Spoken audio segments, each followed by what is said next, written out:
बंदी छोड़ सतगुरु रामपाल जी परमेश्वर जी की जय हो।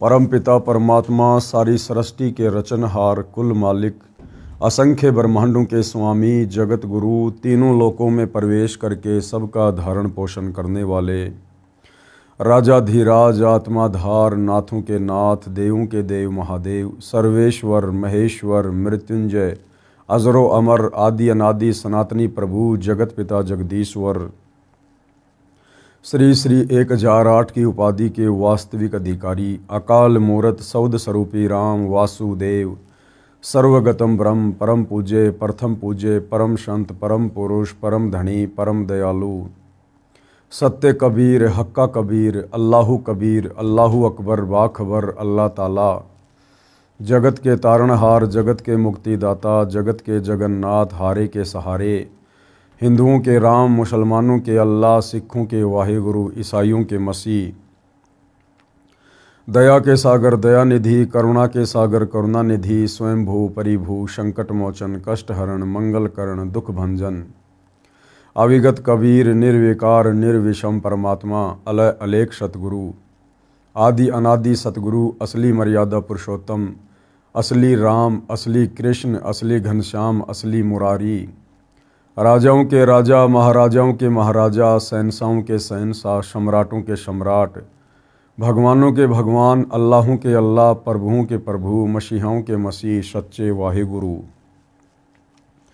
बाबाओं के बाबा पीरों के पीर सेठों के सेठ जगत सेठ सावड़सा सेठ सर्वगुण संपन्न अनंत कोटि कलाओं के स्वामी अनंत कोटि ब्रह्मांडों के नायक योगियों में महायोगी ध्यानियों में महाध्यानी सिद्धों में परम सिद्ध ज्ञानियों में तत्वज्ञानी ब्रह्म ज्ञानी महाज्ञानी परम ज्ञानी सर्वश्रेष्ठ ज्ञानी विज्ञानी युवा कबीर समर्थ कबीर असमवात अमित ओझा सच्चे रहनुमा करीम अल्लाह सुभान अल्लाह दुनिया के अंतिम पैगंबर 8 सितंबर 1951 से गांव धनाना जिला सोनीपत हरियाणा भारतवर्ष की पावन भूमि पे प्रकट रियल कल की भगवान श्री नारायण साकार हरि श्री बाबा साहेब नूर अनंत परमात्मा सच्चे दरवेश सच्चे बाखबर संत श्रोमणी सतगुरु रामपाल जी परमेश्वर जी के चरण कमल में साध संगति से जुड़े हुए आप और हम सभी सत्सेवक भाई बहनों का अनंत कोटि दंडवत प्रणाम।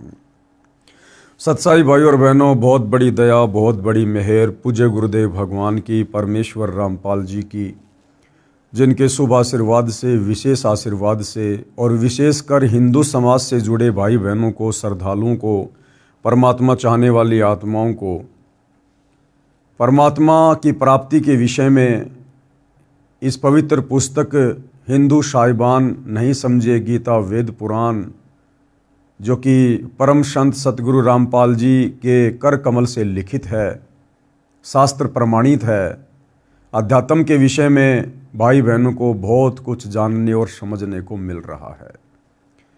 और निश्चित तौर पर हमारी बुद्धि अध्यात्म के मामले में अज्ञान से सराबोर करके सदियों से हमारे धर्म गुरुओं के द्वारा घुटनों में ला दी गई थी और वही बुद्धि पुनः सतगुरु रामपाल जी के संपर्क में आने से उनकी सत्य कथाएं सुनने से सत्संग सुनने से उनके विचार सुनने से जो कि शास्त्र प्रमाणित हैं अब धीरे धीरे ऊपर को उठना शुरू हो रही है।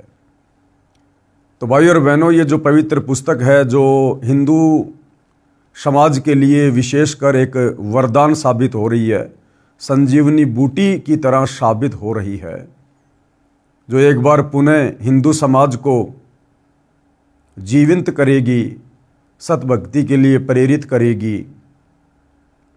इस पुस्तक के माध्यम से पुनः सोया हुआ सनातन जागेगा, सनातनी परमात्मा प्रेमी लोग जागेंगे और अपने मूल घर अपने मूल ठिकाने सतलोक के विषय में जानेंगे। अर्थात एक बार फिर से सोया हुआ मानव समाज अपने निज घर अपने मूल ठिकाने सतलोक के विषय में जानेगा, समझेगा, उसको प्राप्त करने की चाहत अपने दिल में पैदा करेगा।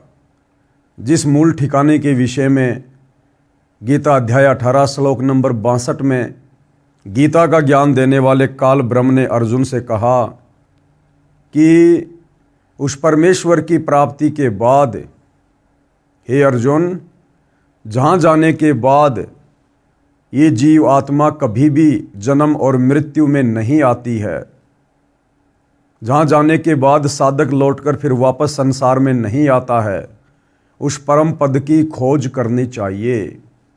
तो वह परम पद सनातन परम धाम सतलोक, जहाँ से सतगुरु रामपाल जी स्वयं चलकर गति करके अपने नियम अनुसार आए हैं हमें जगाने के लिए। तो भाइयों और बहनों, ये पुस्तक हमें हर प्रकार से जागृत करेगी, सचेत करेगी, हमारी सोई हुई आत्मा को पुनः जीवित करेगी। तो अब हम इस पुस्तक में आगे बढ़ते हैं। आज इसी कड़ी में हमारा ये 18वें नंबर का वीडियो है और प्रत्येक वीडियो में गुरुदेव भगवान के आशीर्वाद से हमें बहुत कुछ सोचने समझने को मिल रहा है। पिछले वीडियोज़ में आप जी ने देखा कि किस प्रकार से शास्त्रों से प्रमाणित करके सतगुरु रामपाल जी ने वर्तमान भक्ति मार्ग में हमारे भ्रमित धर्म गुरुओं ने जिस प्रकार से पाखंड फैला रखा है उसका प्रमाणित पर्दाफाश किया है। और विशेषकर कुछ पाखंड जैसे श्राद्ध निकालना, पितृ पूजा करना, प्रेत पूजा करना, देवी देवताओं की पूजा करना, मूर्ति पूजा करना, शिवलिंग की पूजा करना, ये वर्तमान हिंदू समाज में विशेष तौर पर इस तरह की घटिया साधनाओं का प्रचलन है। वैसे तो पूरा विश्व ही इस प्रकार की मूर्ति पूजा कर रहा है, खाली हिंदू समाज ही नहीं बल्कि पूरा का पूरा मुस्लिम समाज भी शिवलिंग की पूजा करता है। क्योंकि मक्का में जो मंदिर है, मुसलमान भाई जहाँ पर हज करने के लिए जाते हैं मस्जिद में, असल में वो मक्का महादेव का मंदिर है, वो शंकर भगवान का मंदिर है, वो जहाँ पर पूरे विश्व का मुस्लिम समाज अपनी धार्मिक आस्था के तहत जाता है। तो मक्का में भी शिवलिंग की पूजा होती है। तो भाइयों और बहनों, पूरे विश्व का मानव समाज ही भ्रमित है, क्योंकि गीता ज्ञान देने वाला प्रभु गीता अध्याय 7 श्लोक नंबर 12 से 15 में तीनों देवता ब्रह्मा विष्णु महेश की पूजा करने को भी साफ साफ मना कर रहा है। चूंकि भाइयों और बहनों, गीता कोड वर्ड में है, क्योंकि चारों वेदों का सारांश है, इसलिए गीता जी के ज़्यादातर श्लोक सांकेतिक हैं। उन्हें समझने के लिए तत्व ज्ञान की आवश्यकता पड़ती है और तत्व ज्ञान तत्वदर्शी संत की शरण में गए बिना समझ में नहीं आ सकता है। तो गीता अध्याय 7 श्लोक नंबर 12 से 15 में गीता ज्ञान देने वाला काल ब्रह्म कह रहा है कि इस त्रिगुणमयी माया के द्वारा जिनका ज्ञान हरा जा चुका है। ये त्रिगुणमयी माया क्या है? रजगुण ब्रह्मा, सतगुण विष्णु, तमोगुण शंकर जी, यही 3 देवता हैं और यही 3 गुण हैं। ये भी सतगुरु रामपाल जी ने इसी पवित्र पुस्तक में मार्कंडे पुराण से साबित कर दिया है। तो भाइयों और बहनों, अब हमने जागना होगा, क्योंकि जागने का समय आ चुका है। परमात्मा स्वयं तत्वदर्शी संत के रूप में धरती पर प्रकट हैं। भक्ति युग का समय चल रहा है और हमने हर प्रकार से काल के द्वारा फैलाई गई पाखंड पूजाओं से मुक्ति प्राप्त करनी पड़ेगी, पीछा छुड़वाना पड़ेगा, नादान ज्ञानहीन धर्म गुरुओं से पीछा छुड़वाना पड़ेगा और एकमात्र तत्वदर्शी संत सतगुरु रामपाल जी से उपदेश लेकर अपनी आत्मा के कल्याण हेतु भक्ति मार्ग पर निसंकोच निसंदेह होकर सर्व प्रमाण देखकर अब आगे बढ़ना होगा। तो समाज में विशेष तौर पर जो पाखंड पूजा श्राद्ध वाली फैली हुई है, उसका खंडन करते हुए सतगुरु रामपाल जी ने काफ़ी महापुरुषों के विचार व्यक्त किए हैं। सर्वप्रथम स्वयं परम अक्षर ब्रह्म सत्य पुरुष, सारी सृष्टि के सृजनहार कबीर देव, जो कि रह रहकर इस पृथ्वी पर आते रहते हैं। सतयुग में परमात्मा सतसुकृत ऋषि के नाम से आए, त्रेता में मुनिंदर ऋषि के नाम से आए, द्वापर में करुणामय ऋषि के नाम से आए और कलयुग में 650 साल पहले बनारस के काशी में कबीर नाम से आए, तो उस समय भी परमात्मा ने 120 वर्ष तक लीला करके इस तत्व ज्ञान के माध्यम से यही समझाया था कि यदि हमने परमात्मा प्राप्ति करनी है तो इन पाखंडों से मुक्ति प्राप्त करनी पड़ेगी। तो उसी दिशा में परमेश्वर कबीर जी द्वारा श्राद्ध का किस प्रकार से खंडन किया गया है। एक समय काशी नगर बनारस में गंगा दरिया के घाट पर कुछ पंडित जी श्राद्धों के दिनों में अपने पितरों को जल दान करने के मकसद से गंगा के जल का लोटा भरकर पटरी पर खड़े होकर सुबह के समय सूर्य की ओर मुख करके पृथ्वी पर लोटे वाला जल गिरा रहे थे।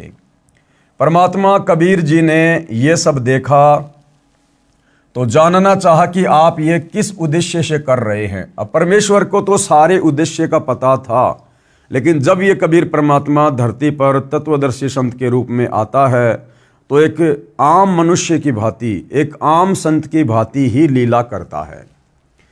पंडितों ने बताया कि हम अपने पूर्वजों को जो पितर बनकर स्वर्ग में निवास कर रहे हैं, पितर कभी भी स्वर्ग में निवास नहीं करते हैं।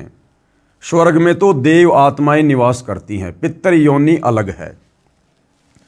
उनको जल दान कर रहे हैं, यह जल हमारे पितरों को प्राप्त हो जाएगा। अब देखो भाई और बहनों, हमारे ज्ञानहीन नादान धर्मगुरुओं की अज्ञानता। कह रहे थे कि हम ये जो जल अर्पित कर रहे हैं ना, ये स्वर्ग में हमारे पितर बैठे हुए हैं, उनके पास पहुंच जाएगा। अरे नादानो, फिर वो स्वर्ग क्या जिसमें पानी का भी अभाव है, जिस स्वर्ग में जल भी नहीं मिलता तुम्हारे पूर्वजों को, फिर वो काहे का स्वर्ग है। सीधा सीधा ये क्यों नहीं कहते कि वो भूत प्रेत पितर बनकर नरक में कष्ट उठा रहे हैं। ये सुनकर परमेश्वर कबीर जी उन अंधश्रद्धा भक्ति करने वालों का अंधविश्वास समाप्त करने के लिए उसी गंगा दरिया में घुटनों पानी में खड़े होकर दोनों हाथों से गंगा दरिया का जल सूर्य की ओर पटरी पर शीघ्र शीघ्र फेंकने लगे। उनको ऐसा करता देखकर सैकड़ों पंडित तथा सैकड़ों नागरिक इकट्ठे हो गए। पंडितों ने पूछा कि हे कबीर जी, आप ये कौन सी कर्मकांड की क्रिया कर रहे हो, इससे क्या लाभ होगा, ये तो कर्मकांड में लिखा ही नहीं है। अब देखो भाई और बहनों, अगर कबीर परमात्मा उस समय श्राद्ध खंडन करने के मकसद से अगर ये क्रिया ना कर रहे होते, और यदि उन पंडितों के पूछने पर कि हे कबीर जी, आप ये कौन सा कर्मकांड कर रहे हो और इससे क्या फायदा होगा, अगर कबीर परमात्मा ये कह देते कि इस प्रकार से कर्मकांड करने से घर में धन लाभ अति शीघ्र होता है, पुत्र प्राप्ति होती है, तो वो पूरा का पूरा समाज उस कर्मकांड को तुरंत करना शुरू कर देता। लेकिन कबीर परमेश्वर जी का मकसद उन नादानों की आंखें खोलना था। कबीर जी ने उत्तर दिया कि यहां से 1 मील यानी 1.5 किलोमीटर दूर मेरी झोपड़ी के आगे मैंने एक बगीची लगा रखी है, उसकी सिंचाई के लिए ये क्रिया कर रहा हूं। ये जड़ मेरी बगीची की सिंचाई कर रहा है। अब ये बात सुनकर सारे पंडित हंसने लगे और बोले कि ये कभी संभव नहीं हो सकता, 1 मील दूर ये जल कैसे जाएगा, ये तो यही रेत में समा गया है। कबीर जी ने कहा कि यदि आपके द्वारा गिराया जल सैकड़ों मील दूर स्वर्ग में जा सकता है, तुम्हारे पूर्वजों के पास जो पितर बने हुए हैं वहां जा सकता है, तो मेरे द्वारा गिराए जल को 1 मील जाने पर कौन सी आश्चर्य की बात है। अब इस बात को सुनकर सारे के सारे पंडित शर्मिंदा हो गए। ये बात सुनकर पंडित जी समझ गए कि हमारी क्रियाएं व्यर्थ हैं, बेकार हैं।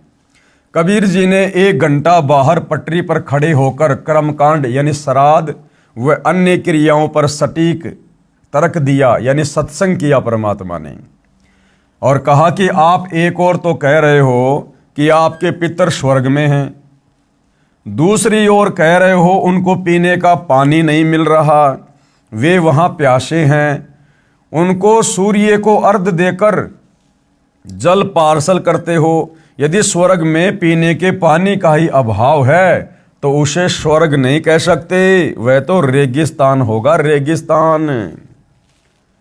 वास्तव में वे पितरगण यमराज के अधीन यमलोक रूपी कारागार अर्थात जेल में अपराधी बनाकर डाले जाते हैं। वहां पर जो निर्धारित आहार यानी भोजन है वह सबको दिया जाता है। जब पृथ्वी पर बनी कारागार यानी जेल में कोई भी कैदी खाने के बिना नहीं रहता, सबको खाना पानी मिलता है, तो यमलोक वाली जेल तो निरंजन काल राजा ने बनाई है, उसमें भी भोजन पानी का अभाव नहीं है। कुछ पितरगण पृथ्वी पर विचरण करने के लिए यमराज से आज्ञा लेकर पृथ्वी पर पैरोल पर आते हैं।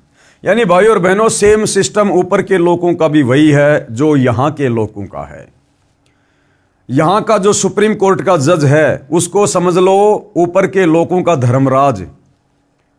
ऊपर के लोगों में जो यम के दूत हैं उनको समझ लो इस पृथ्वी पर ये पुलिस प्रशासन, और ऊपर जो नरक है उसको समझ लो इस पृथ्वी लोक की जेल।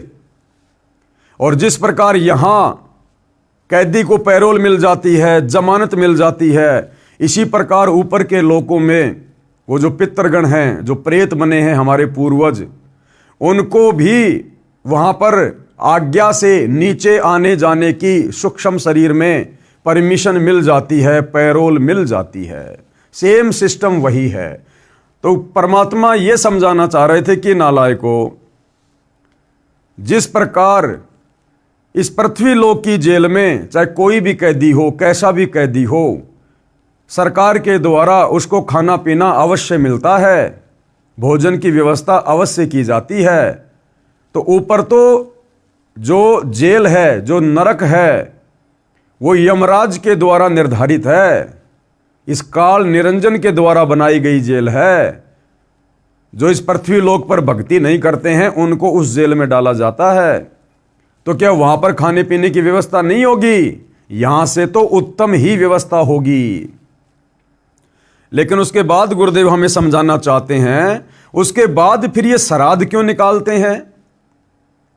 क्योंकि भाइयों और बहनों, बहुत सारे जो पितर होते हैं, जो प्रेत होते हैं, उनको उस ऊपर वाली जेल का वो सामान्य खाना अच्छा नहीं लगता। जैसे नीचे की जेल में बहुत सारे ऐसे होते हैं कैदी, वो अपना स्पेशल भोजन बनवाते हैं।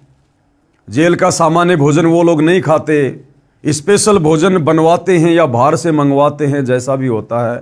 तो ठीक इसी प्रकार कुछ एक जो पितर होते हैं वो वहाँ की सामान्य जेल का नरक का खाना नहीं खाते, उनको अच्छा सा नहीं लगता है। तो वो क्या करते हैं, यमराज से पैरोल लेकर, जमानत लेकर, कुछ दिनों की मोहलत लेकर, क्योंकि वो सूक्ष्म शरीर में होते हैं, और सूक्ष्म शरीर से वो यहाँ पृथ्वी पर आ जाते हैं, और यहाँ वो किसी दूसरे के शरीर में प्रवेश करके अच्छे अच्छे भोजन का आनंद लेते हैं। तो क्या कह रहे हैं गुरुदेव? कुछ पितरगण पृथ्वी पर विचरण करने के लिए यमराज से आज्ञा लेकर पृथ्वी पर पैरोल पर आते हैं। वे जीभ के चटोरे होते हैं, उनको कारागार वाला सामान्य भोजन अच्छा नहीं लगता। वे भी मानव जीवन में इसी भ्रम में अंधभक्ति किया करते थे कि श्राद्धों में एक दिन के श्राद्ध कर्म से पितरगण 1 वर्ष के लिए तृप्त हो जाते हैं।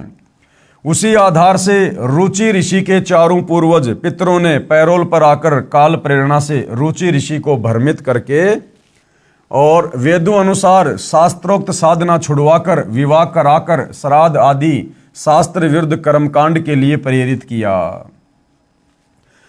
और ध्यान देने की बात है भाई और बहनों, जिन पितरों को, जिन प्रेतों को यमराज कुछ दिन की मोहलत दे देता है, नीचे आने की पैरोल दे देता है, जमानत दे देता है, इसमें भी उस काल का बहुत बड़ा स्वार्थ होता है। उन पितरों के माध्यम से नीचे हम प्राणियों को भटकाने के लिए, भक्ति मार्ग से भरमाने के लिए, उल्टी साधना शुरू करवाने के लिए, कर्मकांड शुरू करवाने के मकसद से उस भले ब्राह्मण को भी पितर बनाकर छोड़ा, यानी रुचि ऋषि को भी। पृथ्वी पर आकर पितर रूपी भूत किसी व्यक्ति, स्त्री या पुरुष में प्रवेश करके भोजन का आनंद लेते हैं, अन्य के शरीर में प्रवेश करके भोजन खाते हैं। भोजन की सूक्ष्म वासना से उनका सूक्ष्म शरीर तृप्त होता है। जिस प्रकार भाई और बहनों गुरुदेव ने बताया कि राधा स्वामी पंथ का जो प्रवर्तक था शिवदयाल, उसने भी सत्य साधना नहीं की, शास्त्रों के अनुसार भक्ति नहीं की, और मरने के बाद शिवदयाल सीधा वो भूत बना। और बाद में वो अपनी शिष्या बुक्की के अंदर आया करता था।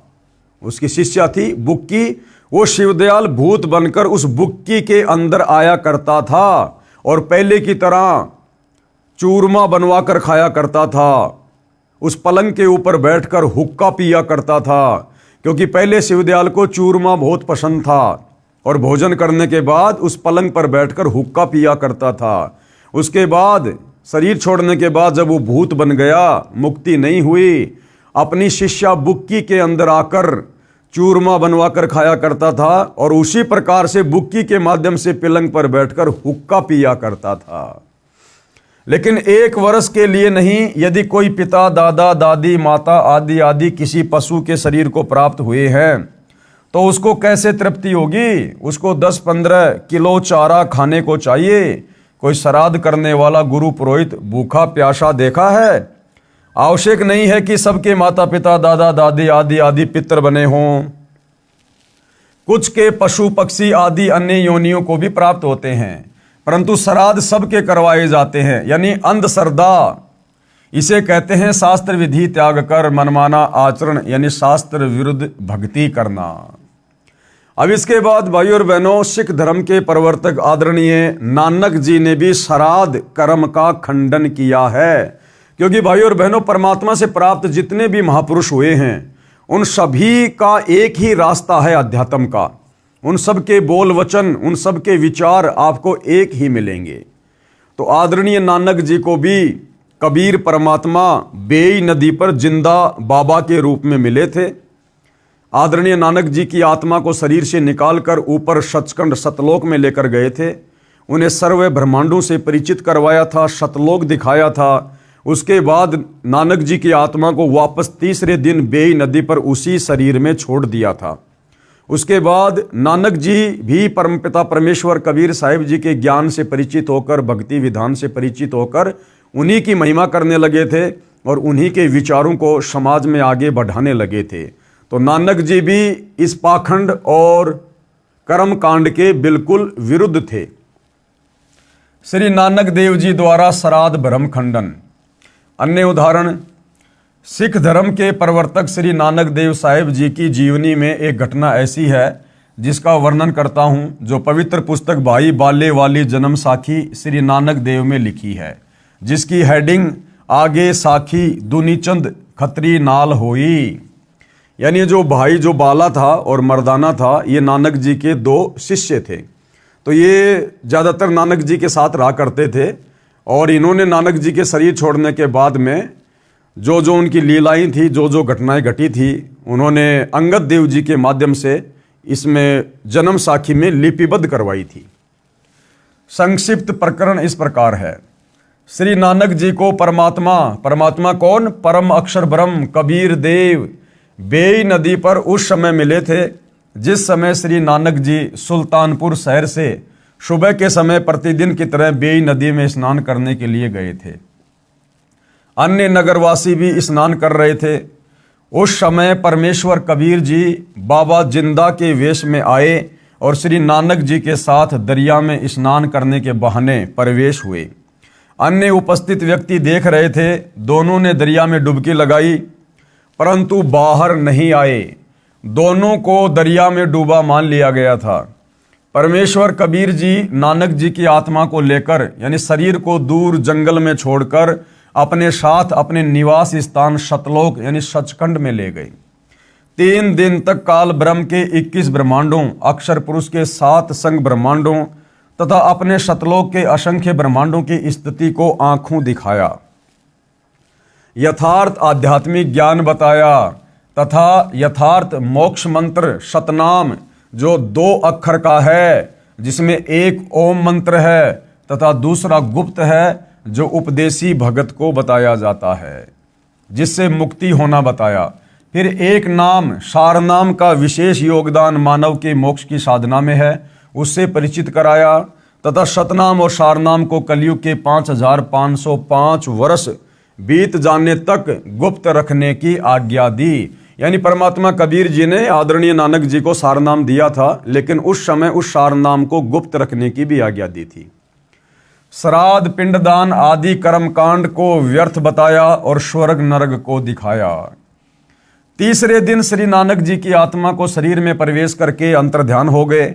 उसके पश्चात श्री नानक जी ने अपने 2 शिष्यों भाई बाला तथा मर्दाना को साथ लेकर प्रभु से प्राप्त यथार्थ ज्ञान व आंखों देखी ऊपर के लोकों की व्यवस्था का प्रचार करने के मकसद से देश प्रदेश में 12 वर्ष भ्रमण किया। उसी दौरान लाहौर में एक धनी व्यक्ति दुनीचंद खत्री की प्रार्थना पर उनके घर गए। उस दिन सेठ दुनीचंद खत्री ने अपने पिताजी का श्राद्ध किया था।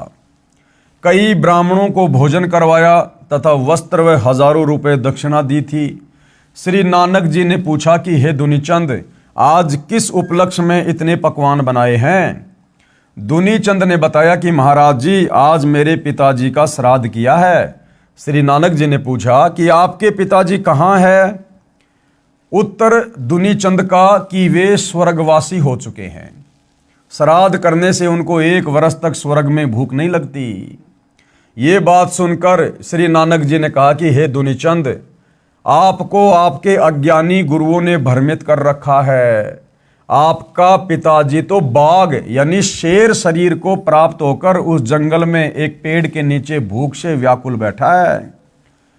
आदरणीय नानक जी ने दुनीचंद को क्या कहा कि आपके पिताजी स्वर्ग में नहीं, बल्कि आपके भ्रमित गुरुजनों के द्वारा जो आदि अधूरी साधना उनको दी गई थी, उस भक्ति साधना के चलते आपके पिताजी मरने के बाद में शेर बन गए, शेर, बाघ। और वो तो फला फला जगह उस पेड़ के नीचे बिल्कुल व्याकुल बैठे हुए हैं। यदि मेरी बात पर विश्वास नहीं है तो जांच कर सकते हैं। तू एक व्यक्ति को भोजन तैयार कर, यानी एक व्यक्ति का भोजन तैयार कर और उस जंगल में जा। तेरी दृष्टि पड़ते ही मेरे आशीर्वाद से उस बाघ यानी शेर को मनुष्य बुद्धि आ जाएगी, यानी वो तुझे हानि नहीं पहुंचाएगा। उसको अपना पूर्व जन्म भी याद आ जाएगा। जब वो तेरा पिता था, वो जन्म भी उसको याद आ जाएगा उस बाघ की योनि में। दुनीचंद जी को श्री नानक जी पर पूर्ण विश्वास था कि इन्होंने जो बोल दिया वह सिद्ध है। इस महात्मा में लोग बड़ी शक्ति बताते हैं। दुनीचंद सेठ एक व्यक्ति का भोजन जो श्राद्ध के बाद बचा था लेकर उस बताए जंगल में उसी झाड़ के पास गया तो एक सिंह दिखाई दिया जो दुनीचंद की ओर कुत्ते की तरह दूम हिला हिलाकर भाव प्रकट करने लगा कि मैं कोई हानि नहीं करूंगा, आजा मेरे पास। दुनीचंद सेठ ने भोजन बाघ के सामने थाले में रख दिया। सारा भोजन बाघ खा गया। दुनीचंद ने कहा कि हे पिताजी, आप तो बड़े धर्म कर्म करते थे, आप तो सदा शाकाहारी रहे, आपकी ये दशा कैसे हुई? क्योंकि नानक जी ने अपने आशीर्वाद से, अपनी शक्ति से उस बाघ को मनुष्य बुद्धि प्रदान कर दी थी, जिस प्रकार से वो मनुष्य की भाषा में बोलने लगा। श्री नानक महाराज जी की शक्ति से सिंह ने कहा कि बेटा, जब मेरे प्राण निकल रहे थे उसी समय साथ वाले मकान में मांस पकाया जा रहा था। उसकी गंध मेरे तक आई और मेरे मन में मांस खाने की इच्छा हुई। उसी समय मेरे प्राण निकल गए, जिस कारण से मुझे शेर का शरीर मिला। अब देखो भाई और बहनों, बड़े विचार करने की बात है। अंत समय में भी ये काल हमारे साथ में इस प्रकार से धोखा करता है, जिस प्रकार सेठ दुनीचंद जी के पिताजी के साथ किया। सेठ दुनीचंद का पिता बड़ा धार्मिक था, धर्म कर्म किया करता था, भक्ति किया करता था, जैसी भी उन अज्ञानी धर्मगुरुओं ने उसको बता रखी थी। और टारगेट क्या था इस आत्मा का कि मैंने अपनी आत्मा का कल्याण करवाना है, मैंने स्वर्ग में जाना है। लेकिन अंत समय में तत्वदर्शी संत की शरण के अभाव में और संपूर्ण ज्ञान ना हो पाने के चलते आत्मा को किस प्रकार से यह काल भ्रमित करता है। पूरा जीवन शाकाहारी बिताने वाले सेठ दुनीचंद के पिताजी जब अंतिम समय में सैया पर लेटे हुए थे, उसी समय पाड़ोस में किसी व्यक्ति ने मांस पकाया, यानी नॉनवेज बना रहा था। और उस मांस की जो महक थी, जो गंध थी, वो सेठ दुनीचंद जी के पिताजी के नाकों में आई। और उस महक को सूंघ कर काल प्रेरणा से सेठ दुनीचंद के पिताजी ने सोचा कि वाह क्या महक है। बस इतना ही सोचा और उसी समय उनके प्राण निकल गए। और परमात्मा जी का फिर अटल विधान है कि अंत समय में शरीर छोड़ते समय इस प्राणी की आस्था, इसकी मोह ममता, इसकी चाहत जिस भी वस्तु में रह जाएगी, पोते में, पोती में, धन में, संपत्ति में, खेत में, किसी पशु में या खाने पीने में, ये प्राणी उस विधान अनुसार वही जन्म लेगा, उसी प्रकार की योनि को जन्म प्राप्त करेगा।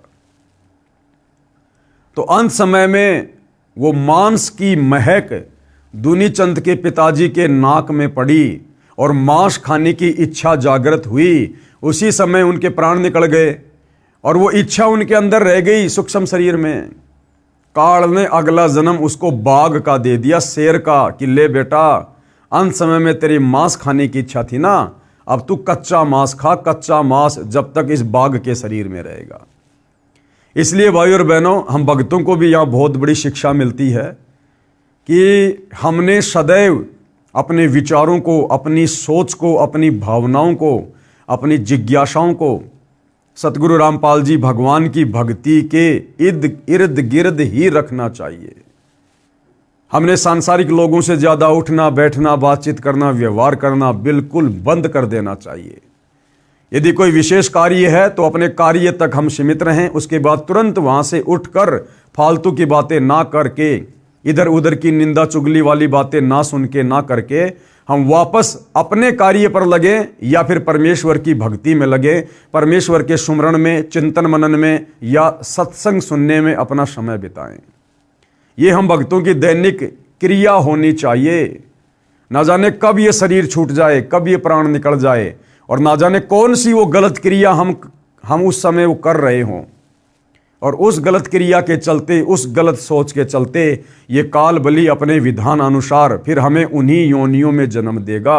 और फिर परमात्मा भी जबरदस्ती नहीं करता, क्योंकि परमात्मा ने हमें समझा दिया, सत्संगों के माध्यम से अनेकों बार सावधान कर दिया कि भाई साधो सेती मस्करी चोरा नाल खुशाल, मल अखाड़ा जीतेंगे युगन युगन के माल। दुनिया से ती दोस्ती पड़े भजन में भंग, भाई एका एकी राम से या साधु के संग। तो विशेषकर हम सभी सतगुरु रामपाल जी के फॉलोअर ने अपने पूज्य गुरुदेव जी के दिशा निर्देशन में भक्ति के आसपास ही रहना है। व्यर्थ के लोगों से हमने किसी प्रकार का कोई अनावश्यक संबंध नहीं साधना है।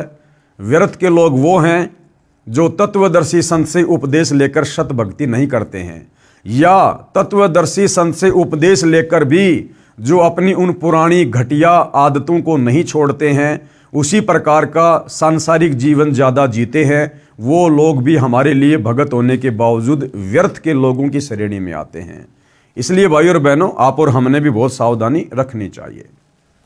तो सेठ दुनीचंद जी के पिताजी ने कहा कि बेटा, अंत समय में वो मांस की महक मेरे नाक में आई तो मेरे मन में मांस खाने की इच्छा जागृत हुई। उसी समय मेरे प्राण निकल गए, जिस कारण से मुझे शेर का शरीर मिला।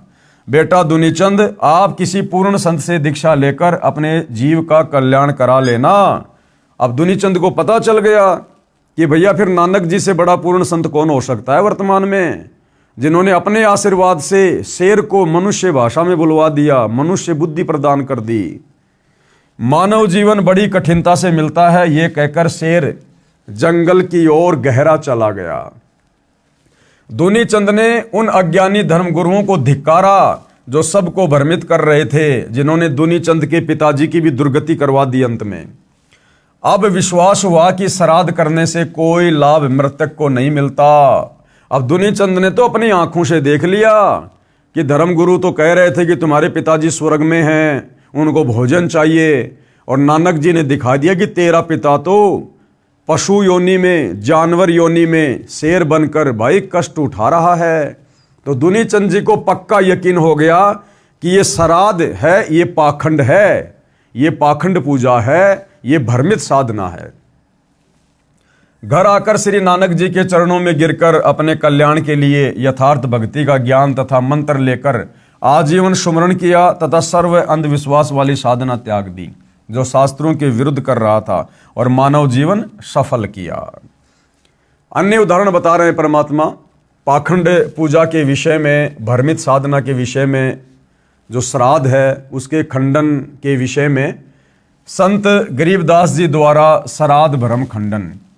आदरणीय गरीबदास जी, वैसे तो भाई और बहनों जब हम भक्ति मार्ग में आगे बढ़ेंगे तो हमें पता चलेगा कि नानक जी का रोल भी स्वयं कबीर परमात्मा ने ही किया था।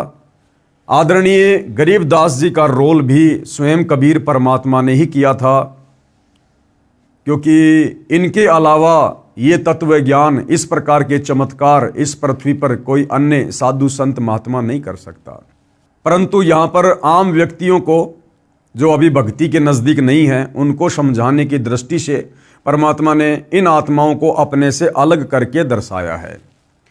तो आदरणीय गरीबदास जी जो गांव छुडानी जिला झज्जर हरियाणा से थे, इनको भी कबीर परमात्मा इसी प्रकार से मिले थे जैसे नानक जी को मिले थे, और आदरणीय गरीबदास जी की आत्मा को भी सतलोक लेकर गए थे। उन्हें भी सारे ब्रह्मांड दिखाए, सारे देवी देवताओं की स्तुति से शक्ति से परिचित करवाया, सतलोक दिखाया और वापस उन्हें पृथ्वी पर छोड़ा था।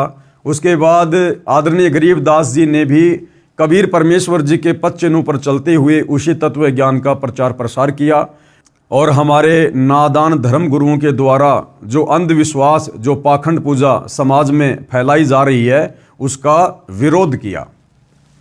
संत गरीबदास जी महाराज गांव छुडानी जिला झज्जर प्रांत हरियाणा को श्री नानक जी की तरह 10 वर्ष की आयु में सन 1727 विक्रमी संवत 1784 में नला नाम के खेत यानी जंगल में जिंदा बाबा के वेश में परम अक्षर ब्रह्म यानी कबीर जी मिले थे।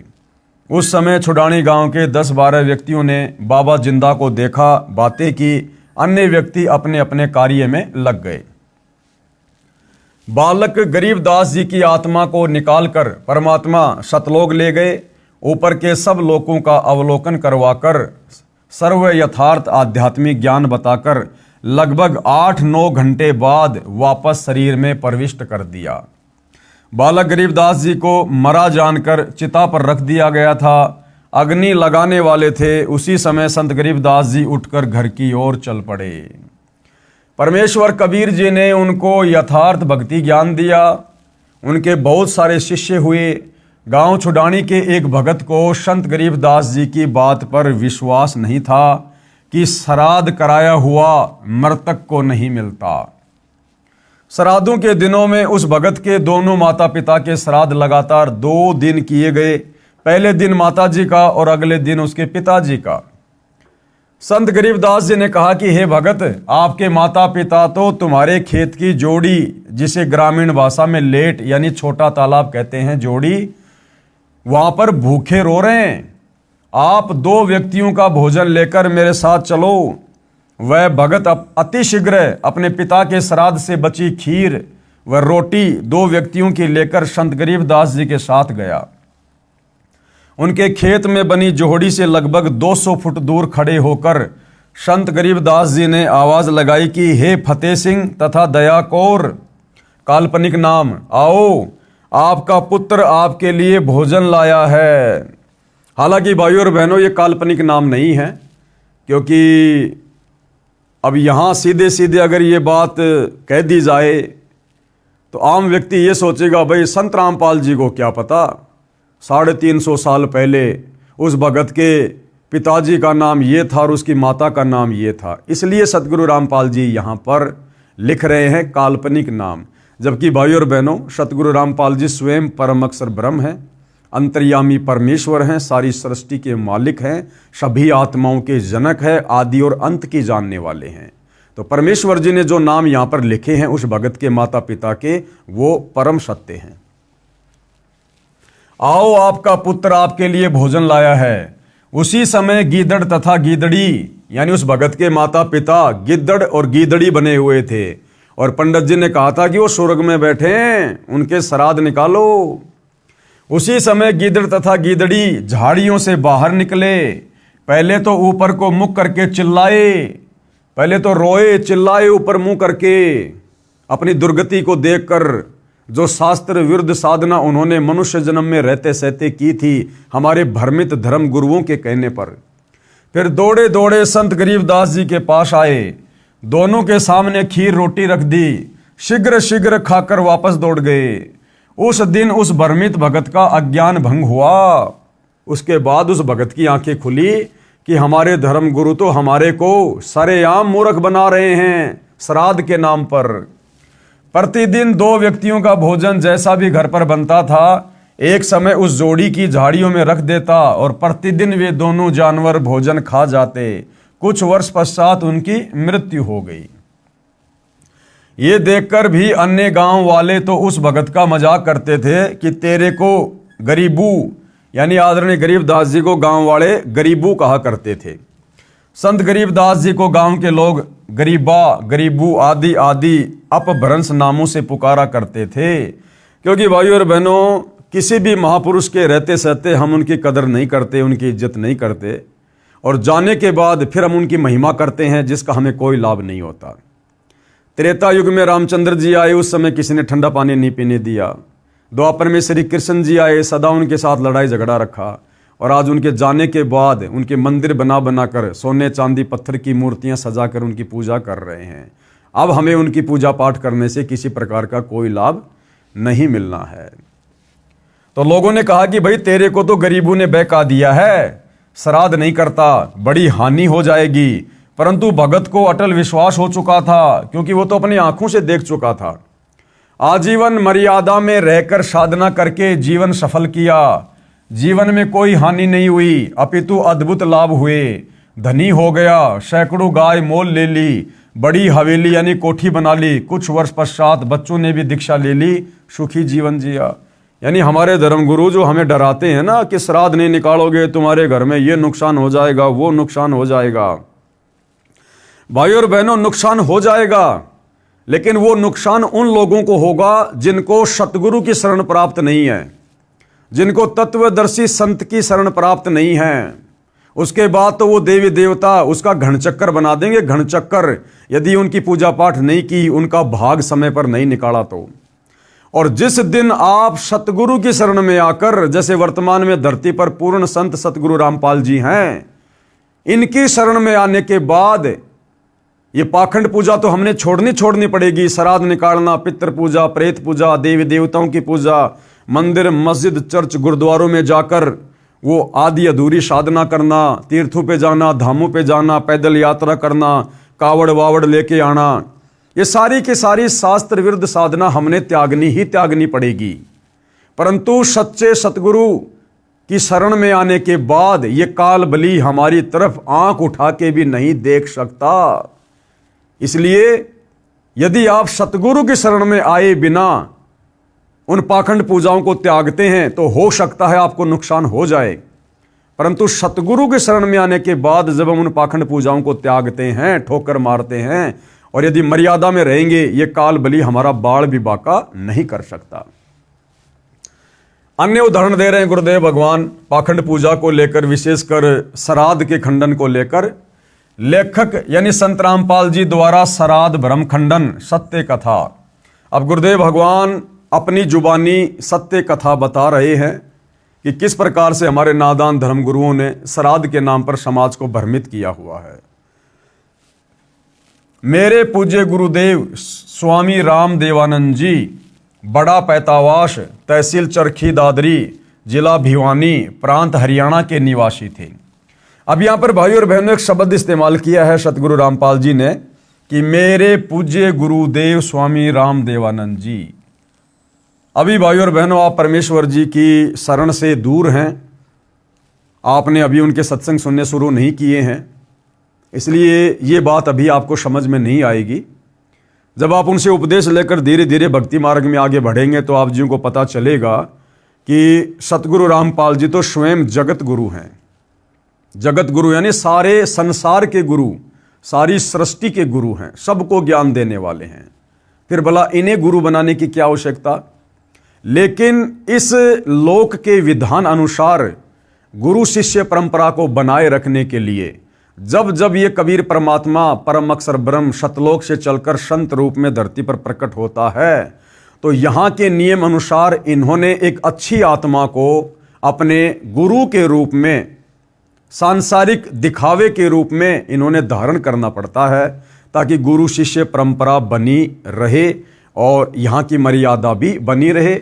अन्यथा सतगुरु रामपाल जी तो स्वयं जगत गुरु हैं, गुरुओं के गुरु हैं, संत शिरोमणि हैं, इन्हें गुरु बनाने की आवश्यकता नहीं है। और जो व्यक्ति किसी को गुरु बनाकर फिर उससे ज्ञान ग्रहण करके आगे ज्ञान देता है, फिर हम उसको जगत गुरु की उपाधि नहीं दे सकते।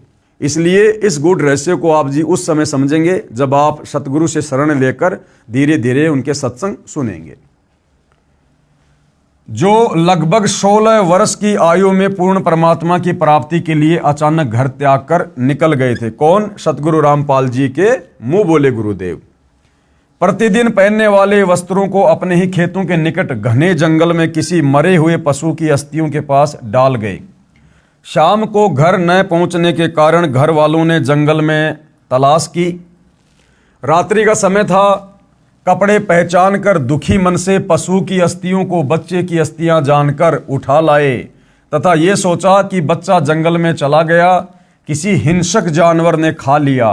अंतिम संस्कार कर दिया। सारी क्रियाएं की, 13वीं बरसोदी आदि आदि की तथा श्राद्ध भी निकालते रहे।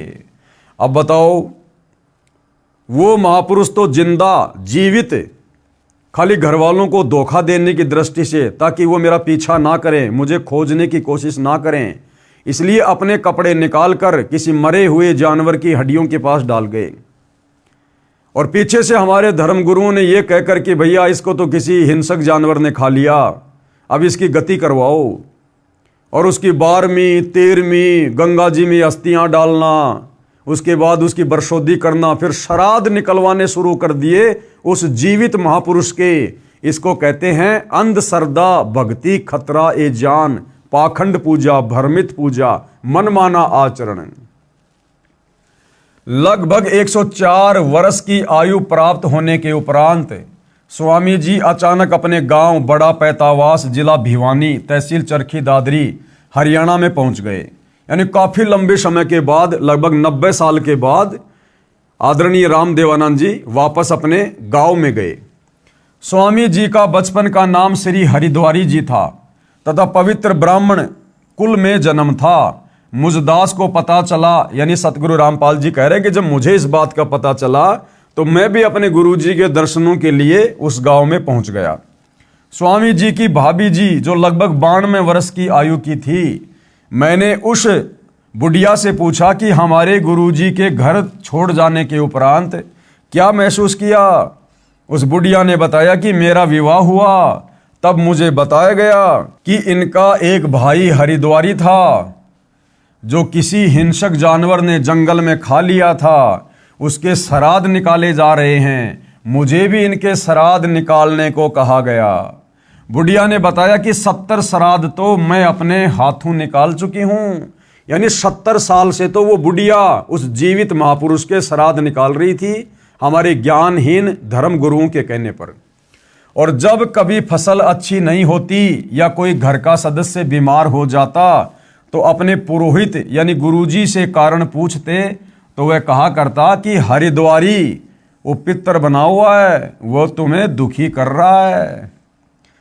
श्राद्धों के निकालने में कोई अशुद्धि रही है, यानी तुमने श्राद्ध ढंग से नहीं निकाले, तुम्हारा हरिद्वारी जो पितर बन गया ना मरने के बाद, वो दुखी कर रहा है, वो नुकसान कर रहा है। जबकि हरिद्वारी जी अर्थात आदरणीय रामदेवानंद जी तो लोगों को उपदेश देकर उनका उद्धार कर रहे थे, लेकिन हमारे भ्रमित धर्मगुरु पंडित जन ब्राह्मण क्या कहते थे कि वो नुकसान कर रहा है। अब की बार सारी क्रिया मैं स्वयं अपने हाथों से करूंगा। कौन बोला? वो गुरुजी। पहले मुझे समय नहीं मिला था क्योंकि एक ही दिन में कई कई जगह श्राद्ध क्रियाएं करने जाना पड़ा, इसलिए बच्चों को भेजा था। तब तक गुरु भेंट चढ़ाओ ताकि उसे शांत किया जाए, यानी कुछ दान दक्षिणा चढ़ाओ। तब उसे 21 या 51 रुपए जो भी कहता था डरते भेंट करते थे। फिर श्राद्धों के समय गुरुजी स्वयं श्राद्ध करते थे, तब मैंने कहा माता जी अब तो छोड़ दो इस गीता जी विरुद्ध साधना को, नहीं तो आप भी प्रेत बनोगी श्राद्ध निकालने के चलते। क्योंकि गीता अध्याय 9 श्लोक 25 सुनाया, तब वह बुढ़िया कहने लगी गीता जी तो मैं भी पढ़ती हूँ। दास ने कहा आपने पढ़ा है परंतु समझा नहीं, आगे से तो बंद कर दो इस साधना को, श्राद्ध को। बुढ़िया ने उत्तर दिया ना भाई, कैसे छोड़ दें श्राद्ध निकालना, ये तो सदियों पुरानी परंपरा है। बताओ, आंखों देखने के बाद कि तेरा देवर हरद्वारी जिंदा है, जिसको मरा हुआ जानकर इन ज्ञानहीन भ्रमित धर्म गुरुओं के कहने पर वो 70 श्राद्ध निकाल चुकी थी। और जब गुरुदेव ने उसको बताया, समझाया, गीता जी का हवाला दिया अध्याय 9 श्लोक नंबर 25 का, कि श्राद्ध निकालने वाले भूत बनेंगे, देवताओं को पूजने वाले देवताओं के पास जाएंगे, पितरों को पूजने वाले पितरों के पास जाएंगे। उसके बाद बुढ़िया कहती भाई गीता जी तो मैं भी पढ़ती हूँ, लिखा तो यही है। तो गुरुदेव ने कहा कि बुढ़िया अब तो छोड़ दे श्राद्ध निकालना, आदमी तेरे सामने जीवित है। तो बुढ़िया करी ना भाई, इब के या लाग छुट्टे से, ये तो पुरानी परंपरा है, पुरानी परंपरा, ये तो निकालने ही पड़ेंगे। तो बताओ भाई और बहनों, फिर और क्या तरीका अपना जाए ऐसे नादानों को समझाने का। हे पाठकों, यह दोष भोली आत्माओं का नहीं है, ये दोष मूर्ख गुरुओं का अर्थात नीम हकीमों का है, जिन्होंने अपने पवित्र शास्त्रों को समझे बिना और मनमाना आचरण यानी पूजा का मार्ग बता दिया, जिस कारण न तो कोई कार्य सिद्ध होता है, न परम गति तथा न कोई सुख ही प्राप्त होता है। प्रमाण कहाँ है? गीता अध्याय 16 श्लोक नंबर 23 और 24 कि अर्जुन, शास्त्र विधि को त्याग कर जो मनमाना आचरण करते हैं, मनमानी भक्ति साधना करते हैं, जैसे श्राद्ध निकालना, मंदिर मस्जिद चर्च गुरुद्वारों में जाकर पूजा पाठ करना, प्रेत पूजा करना, पितृ पूजा करना, कावड़ लेके आना, तीर्थों पे जाना, धामों पे जाना, पैदल यात्रा करना, देवी देवताओं की पूजा करना, ब्रह्मा विष्णु महेश की पूजा करना, ये सब मनमाना आचरण है। पवित्र चारों वेद और गीता जी में इस प्रकार की साधना को मनमाना आचरण कहा है, जिससे किसी भी प्रकार का कोई भी आध्यात्मिक लाभ साधक को नहीं होता है। शंका प्रश्न 44। अब भाई और बहनों, इतना सब कुछ ज्ञान समझने के बाद, देखने के बाद, अब हिंदू समाज से जुड़े भाई बहन अध्यात्म के विषय में काफी कुछ जानने लगे और उनकी जिज्ञासा आगे से आगे बढ़ने लगी और अधिक जानने की। जो शंकाएं उनके मन में उठती थी उनका समाधान करवाने की। तो इसी दिशा में फिर हिंदू श्रद्धालु ने सतगुरु रामपाल जी से क्या प्रश्न किया? यदि किसी के माता पिता भूखे हों, वे दिखाई देकर कहें तो वह पुत्र नहीं जो उनकी इच्छा पूरी ना करे। फिर भी मन में बहुत सारी शंकाएं, और क्या सवाल किया कि महाराज जी, अगर किसी के माता पिताजी मरने के बाद में भूखे हों और अगर अपने बेटा बेटी को दिखाई दे सौपन में या वैसे, तो वो बेटा बेटी क्या हुआ जो अपने माता पिता की भूख को शांत ना करे, अर्थात श्राद्ध ना निकाले। उत्तर शंका समाधान। तो गुरुदेव ने क्या उत्तर दिया? यदि किसी का बच्चा कुएं में गिरा हो, वह तो चिल्लाएगा ही कि मुझे बचा लो, पिताजी आ जाओ मैं मर रहा हूं। वह पिता मूर्ख होगा जो भावुक होकर कुएं में छलांग लगाकर बच्चे को बचाने की कोशिश करेगा, स्वयं भी डूबकर मर जाएगा और बच्चे को भी नहीं बचा पाएगा। अब क्या तरीका है? उसको चाहिए कि लंबी रस्सी का प्रबंध करे, फिर उस कुएं में छोड़े, बच्चा उसे पकड़ ले, फिर बाहर खींचकर बच्चे को कुएं से निकाले। ठीक इसी प्रकार सतगुरु रामपाल जी हमें समझाना चाह रहे हैं, अगर किसी के माता पिता किसी को इस प्रकार से दिखाई भी देते हैं या किसी ने श्राद्ध भी निकालने हैं, तो सतगुरु रामपाल जी भगवान कह रहे हैं भैया, गीता अध्याय 16 श्लोक नंबर 23 के अनुसार मनमाना आचरण मत करो, नहीं तो मरने के बाद फिर तुम्हारे वंशज श्राद्ध ही निकालते रह जाएंगे और तुम भी इसी प्रकार से प्रेत पितृ भूत योनियों को प्राप्त करोगे, तुम भी भूखे मरोगे। उसका तरीका है अपने उन पूर्वजों की आत्माओं को शांत करने का भी और स्वयं भी अपने बचाव करने का तरीका है। वो तरीका क्या है?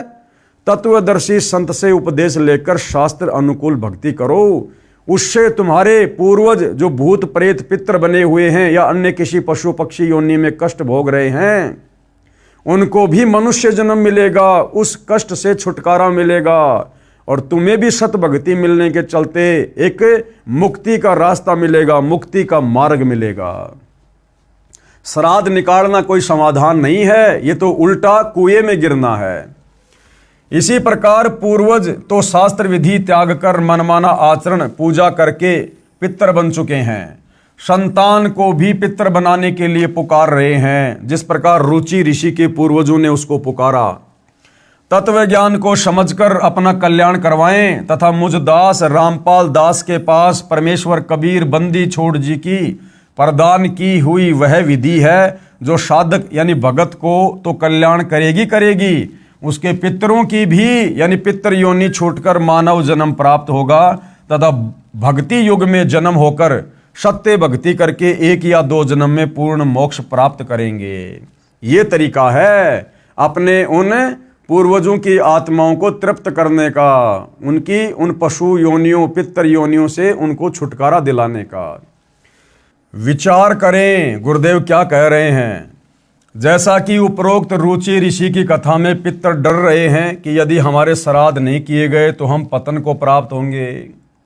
यानी भाई और बहनों, ये शरीर छोड़ने के बाद हमें जो भी शरीर प्राप्त होता है, इस काल प्रेरणा से हम उस शरीर को छोड़ना नहीं चाहते।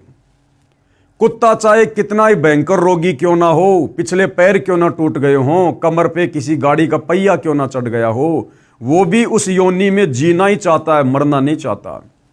तो ठीक इसी प्रकार मरने के बाद शास्त्र विरुद्ध साधना करने वाले साधक जब ये प्रेत योनि प्राप्त करते हैं, पितर योनि प्राप्त करते हैं, तो इनको भी डर लगता है कि हमारा शरीर ना छूट जाए। वो जिस सूक्ष्म शरीर में रहते हैं, उस सूक्ष्म शरीर में भले कितने कष्ट हों, परंतु मरना वो भी नहीं चाहते। जैसा कि उपरोक्त रुचि ऋषि की कथा में पितर डर रहे हैं कि यदि हमारे श्राद्ध नहीं किए गए तो हम पतन को प्राप्त होंगे, अर्थात मृत्यु हो जाएगी। अब उनको पितर योनि जो अत्यंत कष्टमय है, अच्छी लग रही है, उसे त्यागना नहीं चाह रहे हैं। ये तो वही कहानी वाली बात है कि एक समय एक ऋषि को अपने भविष्य के जन्म का ज्ञान हुआ। अब गुरुदेव एक कथा सुना रहे हैं कि इस काल ने कैसा भयंकर जाल आप और हमारे ऊपर डाल रखा है। हम मनुष्य हैं, आज वर्तमान में हर प्रकार से सुख सुविधा भोग रहे हैं, परंतु मरना कोई नहीं चाहता। चाहे हॉस्पिटल में भयंकर रोग से आदमी सड़ रहा है और पता है कि तुम मरेगा, लेकिन फिर भी मरना नहीं चाहता। अपनी जमीन बेच देगा, गहने बेच देगा अपने इलाज के लिए। इसी प्रकार शरीर छूटने के बाद जब हम अन्य योनियों में जाते हैं, जो शास्त्र अनुसार भक्ति साधना नहीं करते, भले वो सूअर की योनि में चला गया। अब सूअर का क्या जीवन भाई और बहनों, गधे का क्या जीवन, कितना कष्ट, दुख ही दुख है। परंतु वो गधा भी मरना नहीं चाहता, उस शरीर को उत्तम शरीर मान रहा है।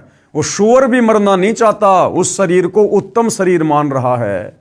तो इसी विषय में पूज्य गुरुदेव भगवान हमें एक ऋषि की कथा सुना रहे हैं, जो इसी प्रकरण से संबंधित है। एक समय एक ऋषि को अपने भविष्य के जन्म का ज्ञान हुआ। उसने अपने बेटों को बताया कि मेरा अगला जन्म फला फला व्यक्ति के घर पर एक सूअरी से होगा और मैं सूअर का जन्म पाऊंगा। उस सूअरी के गले में गांठ है, यह उसकी पहचान है। उसके पेट से मेरा जन्म होगा। मेरी पहचान ये होगी कि मेरे सिर पर गांठ होगी जो दूर से दिखाई देगी। मेरे बच्चों, उस व्यक्ति से मुझे मोल ले लेना तथा मुझे मार देना और मेरी गति कर देना। यानी उस व्यक्ति को पता था, जो मनुष्य जन्म में था वो ऋषि, कि भाई मेरा अगला जन्म सूअरी के पेट से होगा। और अपने बच्चों को उसने पहले बता दिया कि बच्चों, सूअर का जन्म तो बड़ा दुखदायी होता है, बड़ा कष्टदायी होता है। बच्चों, मैं बड़ा दुख पाऊंगा, इसलिए तुम एक काम करना, मैं तुम्हें पहले बता रहा हूं कि मेरा अगला जन्म फला फला व्यक्ति के घर पर जो सूअर है ना, वहां एक सूअरी के पेट से होगा। और कौन सी सूरी के पेट से होगा? जिस सूरी के जो है गले के पास में गांठ होगी, तुम पहचान कर लेना। और उस सूरी के पेट से जन्म लिया हुआ मैं कौन सा बच्चा होऊंगा?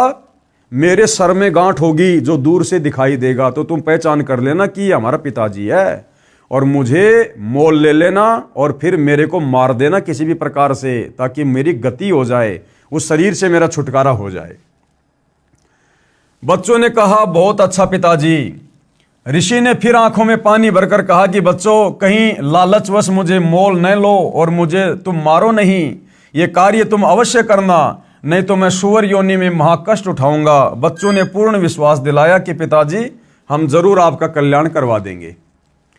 उसके पश्चात कुछ दिनों में उस ऋषि का देहांत हो गया। उसी व्यक्ति के घर पर उसी गले में गांठ वाली सूरी के वही सिर पर गांठ वाला बच्चा भी अन्य बच्चों के साथ उत्पन्न हुआ।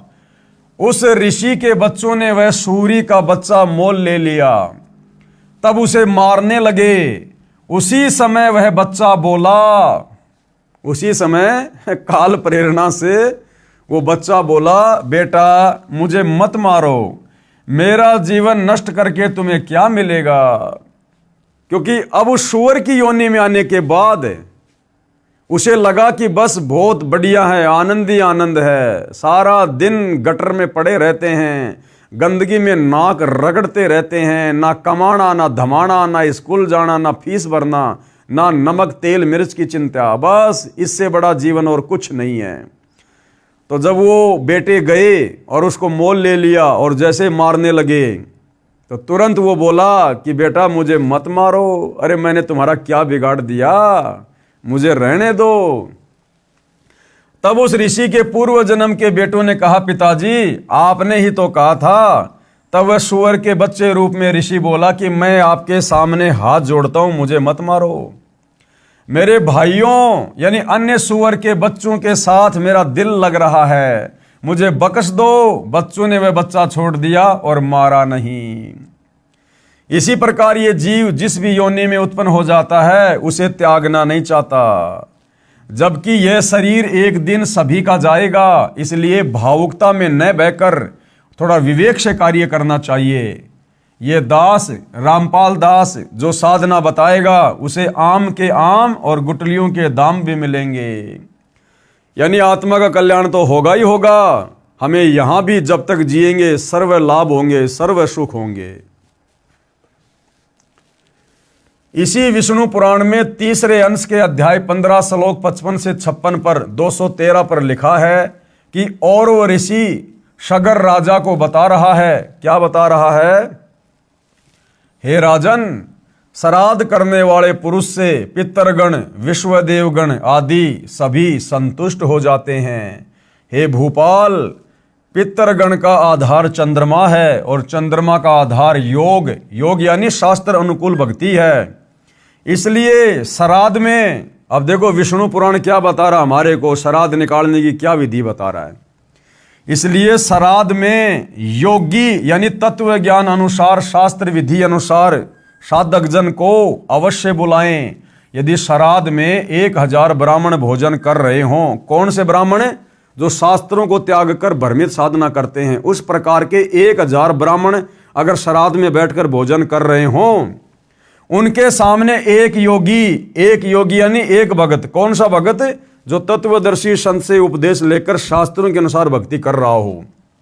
उनके सामने एक योगी शास्त्र अनुकूल साधक भी हो तो वह उन 1000 ब्राह्मणों का भी उद्धार कर देता है तथा यजमान का भी उद्धार कर देता है। पितरों का उद्धार का अर्थ है कि पितरों की योनि छूटकर मानव शरीर मिलेगा। यजमान तथा ब्राह्मणों के उद्धार से तात्पर्य यह है कि उनको सत्य साधना का उपदेश करके मोक्ष का अधिकारी बनाएगा। अब भाई और बहनों, आप और हमें देखो घर बैठे कितना बड़ा लाभ मिल रहा है सतगुरु की शरण में आने के बाद। अब हम भगत भाई बहनों ने कोई श्राद्ध नहीं निकालने, ना हम निकालते, ना हम कोई शास्त्र विरुद्ध पाखंड पूजा करते, ना कोई कर्मकांड करते और करवाते, ना सहयोग देते, क्योंकि सहयोग देना भी परमात्मा का दोषी कहलाता है।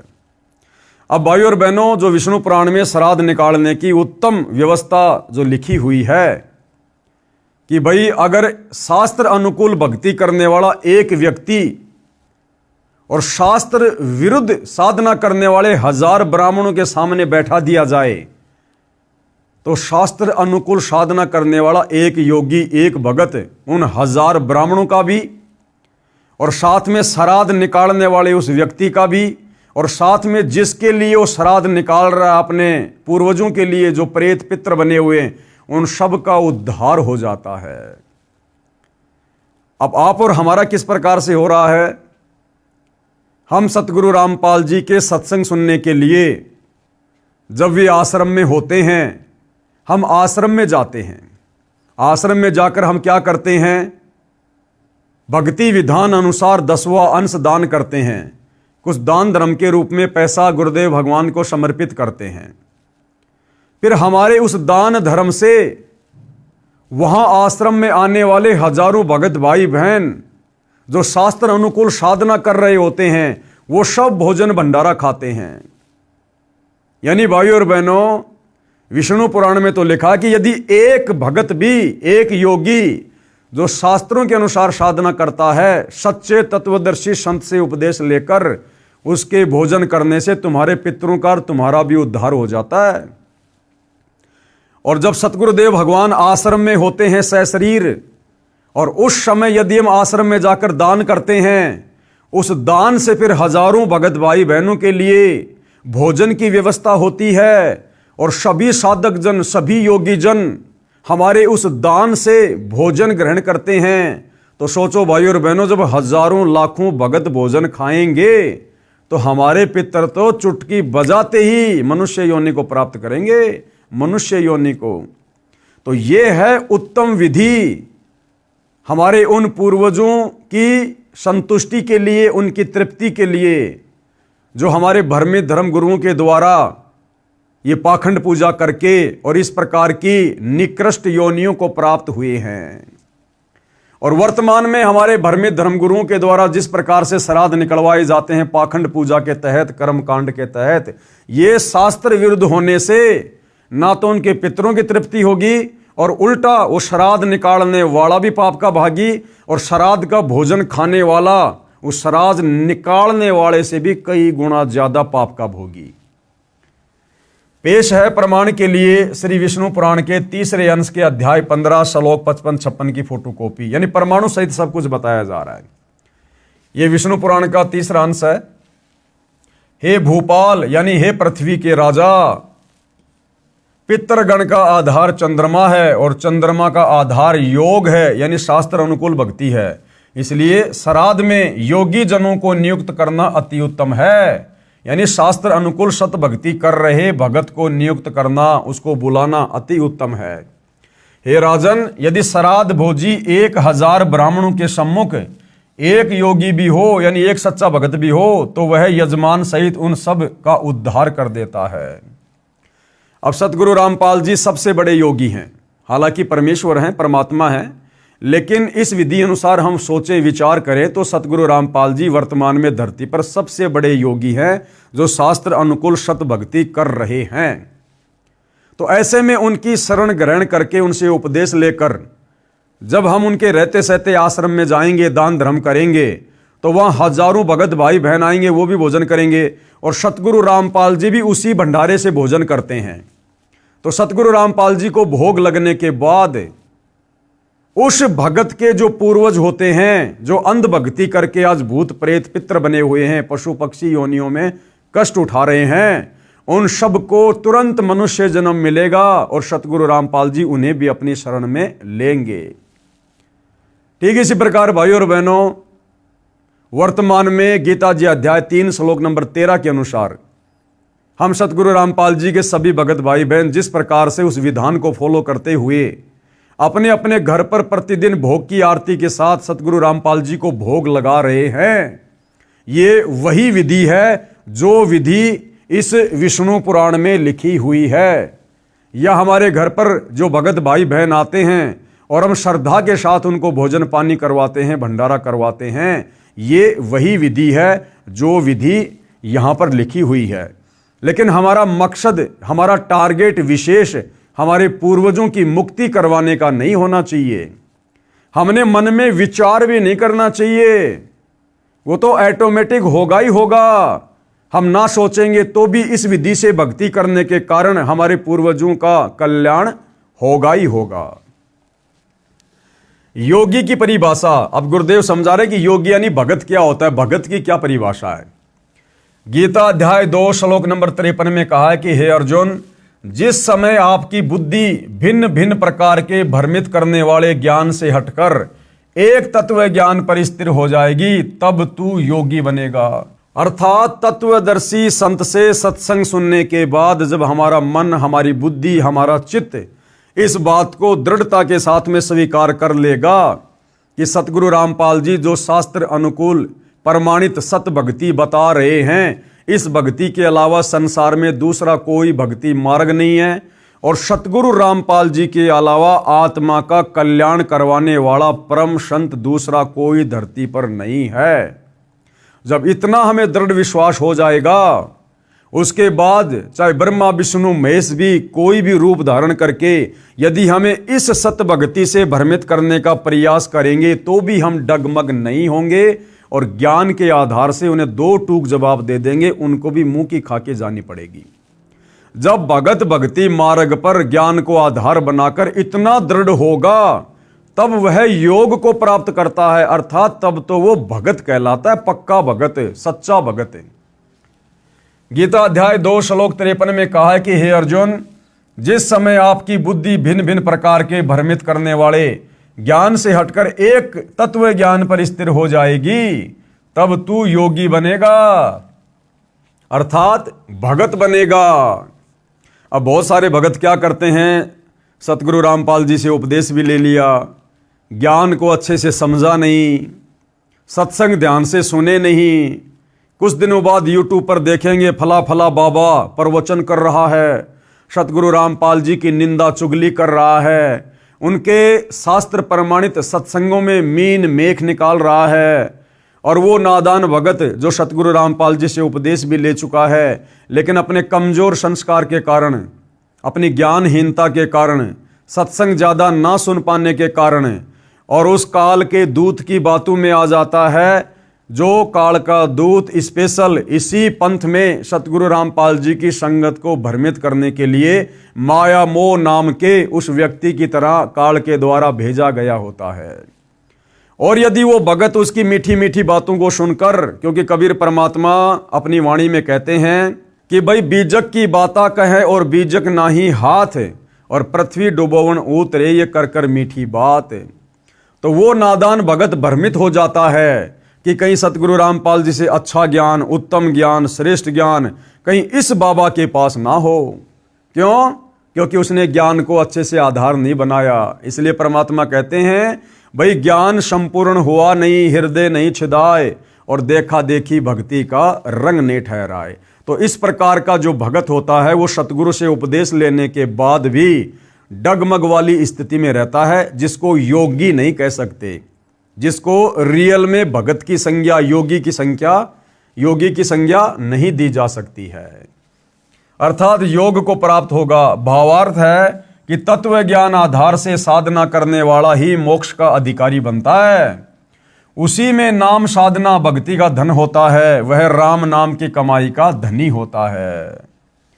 इसलिए यह दास यानी सतगुरु रामपाल जी कह रहे हैं कि आपको वह शास्त्र अनुकूल साधना प्रदान करेगा जिससे आप योगी यानी सत्य साधक हो जाओगे। आपका कल्याण तथा आपके पितरों का भी कल्याण हो जाएगा। जैसा कि विष्णु पुराण तीसरे अंश अध्याय 15 श्लोक 13 से 17 पेज नंबर 210 पर लिखा है कि देवताओं के निमित्त श्राद्ध पूजा में अयुग्म संज्ञा 3, 5, 7, 9 की संज्ञा में ब्राह्मणों को एक साथ भोजन कराएं तथा उनका मुंह पूर्व दिशा की ओर बैठाकर भोजन कराएं तथा पितरों के लिए श्राद्ध पूजा करने के समय युग्म संज्ञा 2, 4, 6, 8 यानी इतनी संख्या में ब्राह्मणों को बुलाकर और किसी का मुंह उत्तर दिशा में तो किसी का मुंह पूर्व दिशा में करके उनको भोजन करवाना चाहिए, जिससे उनके पूर्वजों की, पितरों की तृप्ति हो जाती है। अर्थात ये भी कोई समाधान नहीं है भाइयों और बहनों, ये शास्त्र अनुकूल साधना का हिस्सा नहीं है।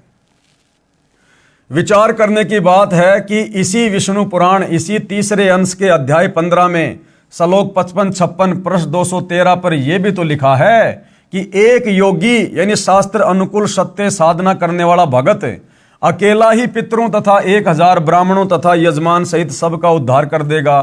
फिर ये इस प्रकार की बकवाद क्यों लिख दी गई है कि 3, 5, 7, 9 इस प्रकार की संख्या में ब्राह्मणों को बैठा कर पूर्व दिशा में मुंह कर उनको भोजन करवाना चाहिए। तो ये जो है भाई और बहनों, ये इन ऋषि मुनियों का अपना अनुभव है, ये इन ऋषि मुनियों की मनमानी सोच है, इनका अपना अनुभव है, जिसे सर्व लाभ प्राप्त हो जाएगा।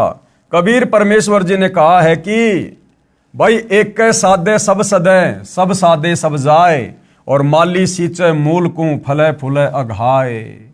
अरे जो एक है, जो सर्वश्रेष्ठ है, जो सर्वोत्तम है, उत्तम पुरुष है, क्यों ना उस एक को ही साध लिया जाए, उस एक को ही इष्ट मानकर और उसकी पूजा की जाए, उसकी भक्ति की जाए, जिससे हमारा सर्व कल्याण होगा। एक कै साधे सब सदै, हमने फिर और किसी की पूजा करने की जरूरत नहीं है, अलग से कोई कर्मकांड पाखंड करने की जरूरत नहीं है। जिस दिन हम तत्वदर्शी संत से उपदेश लेकर एक परमपिता परमेश्वर परम अक्षर ब्रह्म कबीर देव की यथार्थ भक्ति पूजा शुरू कर देंगे।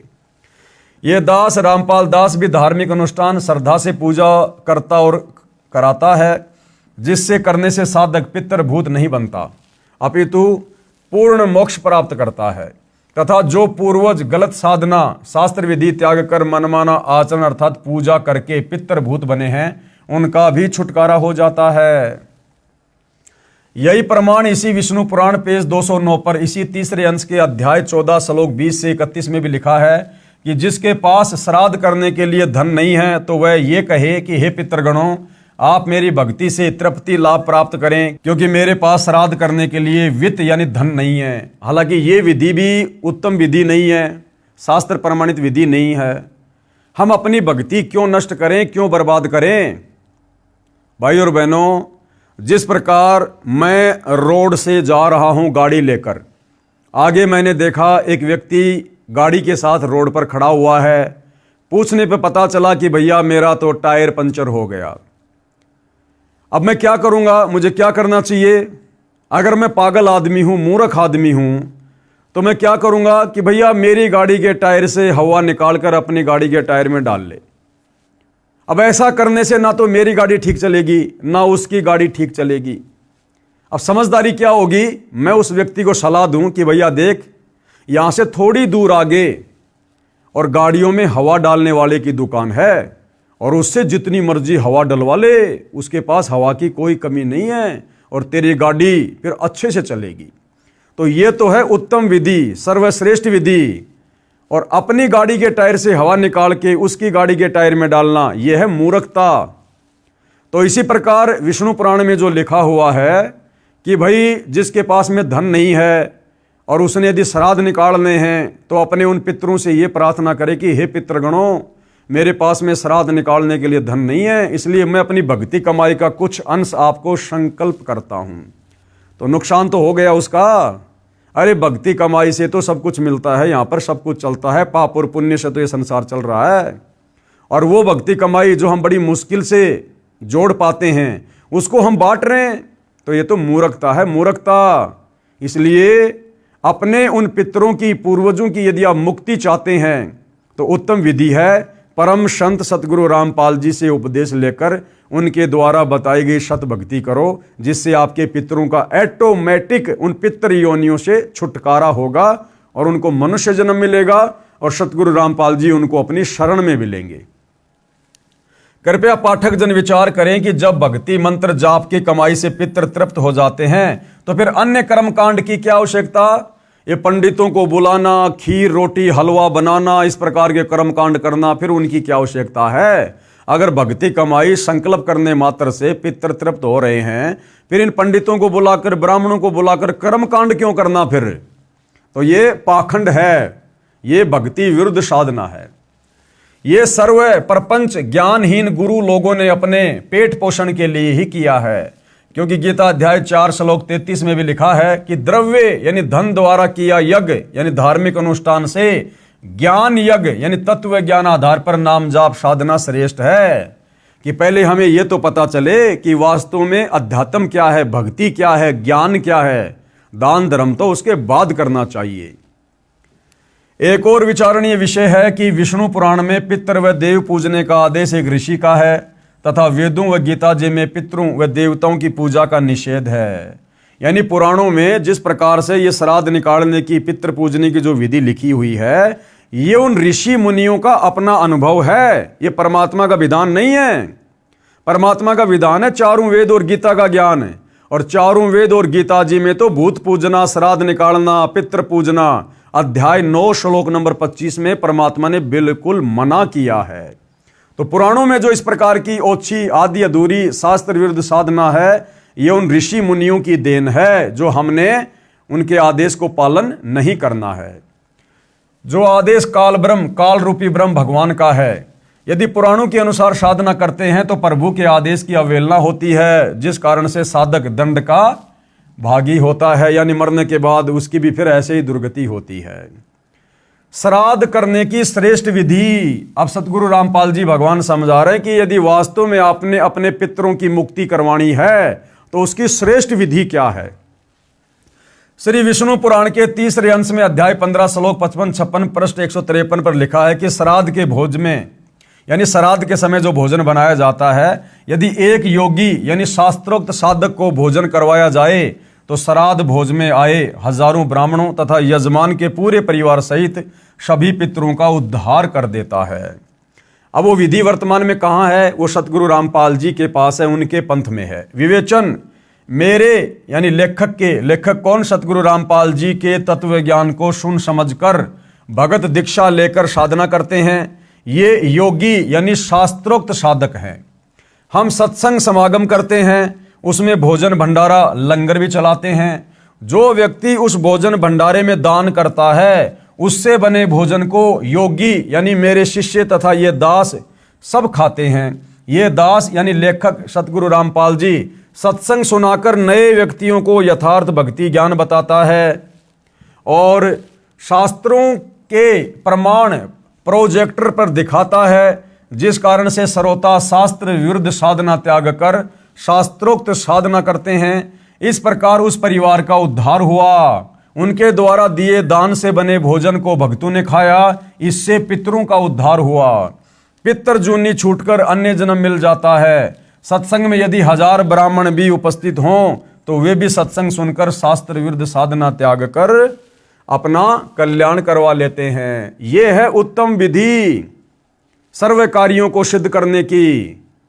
ये है वो वाणी, एक साधे सब सदे, सब साधे सब जाए, और माली सींचे मूल को फले फुले अघाए। जैसे आप जी ने पहले पढ़ा कि कबीर जी ने गंगा के तट पर ब्राह्मणों को ज्ञान देकर उनकी शास्त्र विरुद्ध साधना को गलत सिद्ध करके सत्य साधना के लिए प्रेरित किया। उन ब्राह्मणों ने सतगुरु कबीर जी से दीक्षा लेकर अपना कल्याण करवाया। अन्य साधना जो शास्त्रों के विरुद्ध थी त्याग दी और सुखी हुए। तो ठीक इसी प्रकार वर्तमान में भी मानव समाज ने सतगुरु रामपाल जी की बातों को, उनके सत्संगों को, उनके द्वारा लिखी पुस्तकों को गहनता से पढ़कर, सोचकर, समझकर, चिंतन मनन करके अपनी आत्मा के कल्याण हेतु और अपने पूर्वजों की आत्मा के कल्याण हेतु इस सतभक्ति को शीघ्रातिशीघ्र अपना लेना चाहिए। दास की प्रार्थना है, यानी सतगुरु रामपाल जी कह रहे हैं कि वर्तमान में मानव समाज शिक्षित है, वह अवश्य ध्यान दे तथा शास्त्र विधि अनुसार साधना करके पूर्ण परमात्मा के सनातन परम धाम शाश्वतम स्थानम यानी सतलोक, जो कभी खंड नहीं होता, नष्ट नहीं होता, अर्थात सतलोक को प्राप्त करें, जिससे पूर्ण मोक्ष तथा परम शांति प्राप्त होती है। गीता अध्याय 15 श्लोक 4 तथा अध्याय 18 श्लोक 62 में जिसको प्राप्त करने के लिए कहा है, इसके लिए तत्वदर्शी संत की तलाश करो। तत्वदर्शी संत के बिना नहीं मिलेगा। और तत्वदर्शी संत के विषय में कहाँ बोला गया है? गीता अध्याय 4 श्लोक 34 कि अर्जुन, उस तत्व ज्ञान को प्राप्त करने के लिए किसी तत्वदर्शी संत की खोज कर, भली भांति उसको दंडवत प्रणाम करके उसको प्रसन्न कर, फिर वो तत्वदर्शी महात्मा तुझे तत्व ज्ञान का उपदेश करेंगे, जिससे आपको परम शांति होगी और परम गति प्राप्त होगी। एक श्रद्धालु ने कहा कि मैं आपसे उपदेश लेकर आप द्वारा बताई साधना भी करता रहूंगा तथा श्राद्ध भी निकालता रहूंगा तथा अपने घरेलू देवी देवताओं को भी ऊपरले मन से पूजता रहूंगा, इसमें क्या दोष है? भाई इसमें तो दोष ही दोष है, परमात्मा का विधान भी तोड़ रहे हो। यानी राजा ने विधान बना दिया कि जो व्यक्ति चोरी करेगा उसको फला फला दंड मिलेगा, और जो व्यक्ति सरकारी नौकरी करेगा उसको ये तनख्वाह मिलेगी। और वो व्यक्ति कहे कि मैं सरकारी नौकरी भी करता हूँ और साथ में चोरी भी करता रहूंगा, इसमें क्या दोष है? भैया नौकरी करेगा उसके तो तनख्वाह मिलेगी, और चोरी करेगा उसका दंड भी मिलेगा। मुजदास की प्रार्थना, संविधान की किसी भी धारा का उल्लंघन कर देने पर सजा अवश्य मिलेगी। इसलिए पवित्र गीता जी व पवित्र चारों वेदों में वर्णित व वर्जित विधि के विपरीत साधना करना व्यर्थ है। यानी गुरुदेव भगवान कह रहे हैं कि पवित्र चारों वेद और चारों वेदों का निष्कर्ष गीता जी, अगर आपने इसके विपरीत साधना की तो भाई आप परमात्मा के दोषी बनोगे, शास्त्र विरुद्ध साधना करने के चलते। इसका प्रमाण पवित्र गीता जी अध्याय 16 श्लोक 23-24 में है। यदि कोई कहे कि मैं कार में पंचर ऊपरले मन से कर दूंगा, नहीं, राम नाम की गाड़ी में पंचर करना मना है। ठीक इसी प्रकार शास्त्र विरुद्ध साधना हानिकारक ही है। जो भाई कह रहा था ना कि मैं जी आपसे भी नाम ले लूंगा और ऊपरले मन से श्राद्ध भी निकालता रहूंगा, तो गुरुदेव भगवान समझा रहे, नादान प्राणी, तू अपनी गाड़ी लेकर जा रहा है और गाड़ी को साइड में रोक कर कहे कि मैं तो ऊपरले मन से गाड़ी के टायर में पंचर कर देता हूं, मैं जानबूझ के थोड़ी कर रहा हूं, ऊपरले मन से कर देता हूं, तो पंचर तो पंचर ही है, तेरा कार्य तो बाधित होगा ही होगा। तो इसी प्रकार परमात्मा का नियम तोड़ देने से हम प्राणी दंड के भागी होते हैं। और ये जो शास्त्र विरुद्ध साधना है, ये परमात्मा के विधान को तोड़कर, उनकी नियम और मर्यादाओं को तोड़कर, उनके संविधान को, जो भक्ति वाला संविधान है, उस संविधान को तोड़कर किया जाने वाला मनमाना आचरण है। और भाई इसकी सजा प्राणी को भुगतनी पड़ती है। कोई ये ना सोचे कि भाई मैं कोई बाबा रामपाल जी की भक्ति नहीं कर रहा, ना मुझे आवश्यकता है, और मैं तो जो कर रहा हूँ वही ठीक है, मेरे तो सारे ठाट बाट हैं, बड़ी कंपनी चला रहा हूँ, बड़ी फैक्ट्री है मेरे पास में, या बड़ी नौकरी है, बड़ा बिजनेस है, मेरे बच्चे बढ़िया कमा रहे हैं, हमें क्या आवश्यकता भक्ति की। भैया इस जन्म में आपको जो भी ठाट बाट हैं, भले आप संत रामपाल जी के भगत भी नहीं हैं, आप भले और भी कोई भक्ति नहीं करते, सारे उल्टे काम करते हैं, मांस आप खा रहे हैं, शराब आप पी रहे हैं, 2 नंबर के काम आप करते हैं, रिश्वत आप ले रहे हैं, फिर भी आपके घर में ठाट बाट हैं। भैया वर्तमान में आपको जो भी कुछ मिल रहा है इस मनुष्य जीवन में, ये आपके पिछले मनुष्य जन्म में की गई भक्ति का प्रतिफल है, और इसको आप जी बर्बाद कर रहे हैं आगे से सत भक्ति ना करके। तो इस जन्म में तो मान लीजिए आपके बड़े ठाट बाट हो रहे हैं और आपको लग रहा है मुझे भक्ति की क्या आवश्यकता है। ये जन्म कोई हमेशा नहीं रहेगा। वैसे ही कलयुग में 80-90 साल में आदमी निकल लेता है, और वैसे तो जीवन का 1 सेकंड का भरोसा नहीं। तो फिर आत्मा की यात्रा यहीं थोड़ी रुक जाती है। ये शरीर छोड़ने के बाद फिर भैया दुख ही दुख है। गधे की योनि, कुत्ते की योनि, सूअर की योनि, गंदी नाली का कीड़ा, जंगली जानवर, कभी प्रेत बनेंगे, कभी पितर बनेंगे, कभी भूत बनेंगे, फिर नरक में जाएंगे। फिर भैया फिर क्या बहानेबाजी करोगे? इसलिए इस मनुष्य जन्म में भक्ति करना हमारा प्रथम मकसद होना चाहिए, क्योंकि 84 लाख योनियों से बाहर निकालकर परमात्मा हमें ये मनुष्य जन्म सिर्फ और सिर्फ तत्वदर्शी संत की शरण में आकर सत भक्ति करके अपनी आत्मा का कल्याण करवाने के लिए देता है। बाकी इस जीवन में जैसा भी है, बेटा बेटी मिलना, कार कोठी मिलना, सुख या दुख मिलना, ये सब कुछ पहले से परमात्मा के द्वारा निर्धारित होता है। तो भाई इन बातों से, इन भ्रमणाओं से थोड़ा बाहर निकलो, और इन भ्रमणाओं से बाहर निकला जाएगा सतगुरु रामपाल जी के सत्संग सुन के, उनके प्रवचन सुनकर। दूसरा कोई तरीका धरती पर नहीं है। तो परम संत धरती पर आए हुए हैं, अति शीघ्र पहले उनके ज्ञान को समझो। और अब तो भगवान ने हमें विज्ञान दे दी, आधुनिक उपकरण दे दिए, सबकी जेब में मोबाइल डाल दिए। 30, 40, 50 साल पहले नहीं थी ये सुविधा। ये इस भक्ति युग में हमसे भक्ति करवाने के लिए परमात्मा ने विज्ञान दी है। तो हमने परमात्मा के द्वारा दिए गए इन उपकरणों का लाभ उठाना चाहिए। मोबाइल में फालतू के वीडियो वाडियो ना देखकर परमात्मा की चर्चा सुननी चाहिए, सतगुरु रामपाल जी के सत्संग सुनने चाहिए। और हमने अतिशीघ्र उपदेश लेकर आत्मा का कल्याण करवाना चाहिए। अन्यथा भैया आगे चलकर फिर दुख ही दुख हैं, कष्ट ही कष्ट हैं। इस वर्तमान जीवन का कोई भी रिश्तेदार, इस वर्तमान जीवन में जोड़ी गई संपत्ति आपके अगले जन्म में बिल्कुल भी काम नहीं आएगी। आपको कोई जानेगा भी नहीं, पहचानेगा भी नहीं।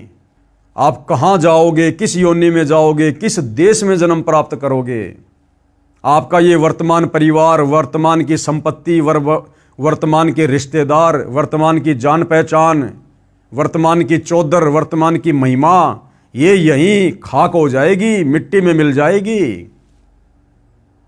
ये तुम्हारे वर्तमान परिवार वाले तुम्हारे मरने के बाद में तुम्हें साल भर में बड़ी मुश्किल से जब तुम्हारे श्राद्ध आएंगे उस दिन याद करेंगे, घंटा 2 घंटा, कि आज हमारे दादाजी के श्राद्ध हैं। अरे खुद को देख लो भाई, आज आप अपने दादा परदादा को जो मर चुके हैं, आप खुद उनको कितना याद करते हो। साल 2 साल में कभी याद आ गए तो आ गए, तो हमें कौन याद करेगा। फिर काई की महिमा, काई की चौधर। हम तो कहीं गधे बन के कुम्हार के नीचे डंडे खा रहे होंगे, पीछे से हमारे घर वाले हमारे श्राद्ध निकाल रहे होंगे, हमारे धर्मगुरु अपनी रोजी रोटी का धंधा चला रहे होंगे, और वो जीव कहीं दुर्गति। तो भाई विचार करो, अब समय है, मनुष्य जन्म है, परमात्मा धरती पर है, सच्चा सतगुरु स्वयं धरती पर है। इससे अच्छा मौका इस मनुष्य जीवन के लिए शायद ही कभी किसी युग में मिले। फिर तो समझदार को तो भाई और बहनों संकेत ही काफ़ी होता है। बाकी सतगुरु रामपाल जी के कर कमल से लिखित पवित्र पुस्तक हिंदू साहिबान नहीं समझे गीता वेद पुराण, आज इस पवित्र पुस्तक पर हमारा ये 18वें नंबर का वीडियो था। कल परमेश्वर जी के आशीर्वाद से फिर सेवा में हाजिर होंगे। तब तक गुरुदेव भगवान हम सबको आज्ञा दे, आशीर्वाद दे, सद्बुद्धि दे, हमारा मार्गदर्शन करे। बंदी छोड़ सतगुरु रामपाल जी भगवान की जय हो।